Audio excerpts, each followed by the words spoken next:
Let's turn to Paul Bledsoe, a lecturer at the American University Center for Environmental Policy. He's also an energy fellow and strategic advisor at the Progressive Policy Institute.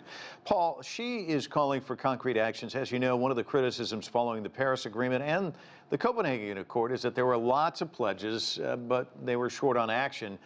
You even heard Greta Thunberg in her analysis with her blah, blah, blah speech, where she says it's been 30 years of just blah, blah, blah, empty words and promises. Are we likely to see a change as a result of Glasgow, do you think? I think the United States under Joe Biden is determined to take really important action. It's worth noting that U.S. emissions have fallen 20% since 2005. Now, Joe Biden wants to have U.S. emissions cut by more than half, 50% by the end of this decade. That's a huge commitment. We need Congress to pass legislation for that to happen, but I expect that to happen this month in November. But we also need more from China and other developing nations. It's going to take all the major emitters reducing their emissions more deeply if we're going to hold global temperatures under 1.5 C or even 2 degrees Celsius. There is a groundswell for action. There's going to be a lot of protests, young people converging on Glasgow. But how do you move from aspirational to realistic achievements? Because you just pointed out you got a lot of emitters who don't really want to move away from coal. They really, in some ways, can't, at least not quickly. How do you change that?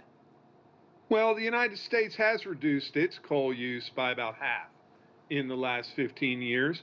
And China is trying to move to use less coal. They need to move more quickly. In my view, China needs to peak its emissions by 2025, not wait until 2030. China is, after all, the world's largest emitter with 28% of emissions, twice as many emissions as the next closest country, the U.S. If China and the U.S. and the EU together can act, that's more than 60% of global emissions. That can help lead the world. But the major actors, America, China, Europe, have to act.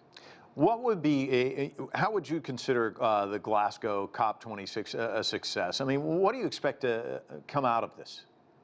There's some good news. The U.S. and European Union have created the Global Methane Pledge, where countries sign up to reduce total methane emissions by 30%.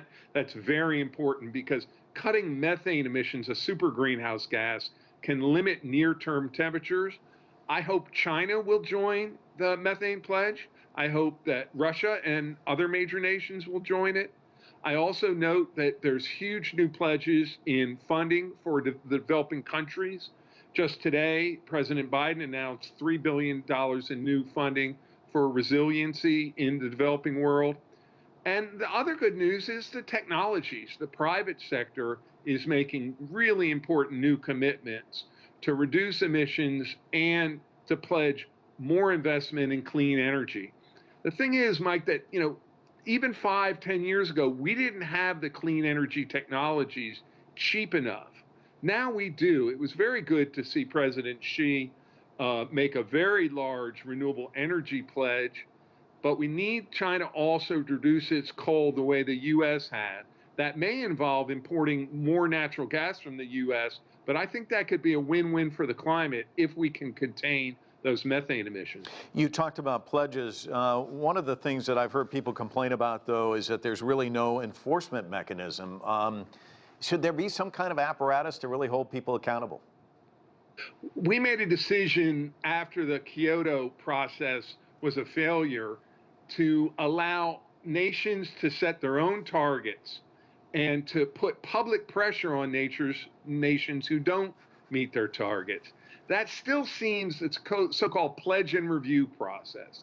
That still seems the best way forward.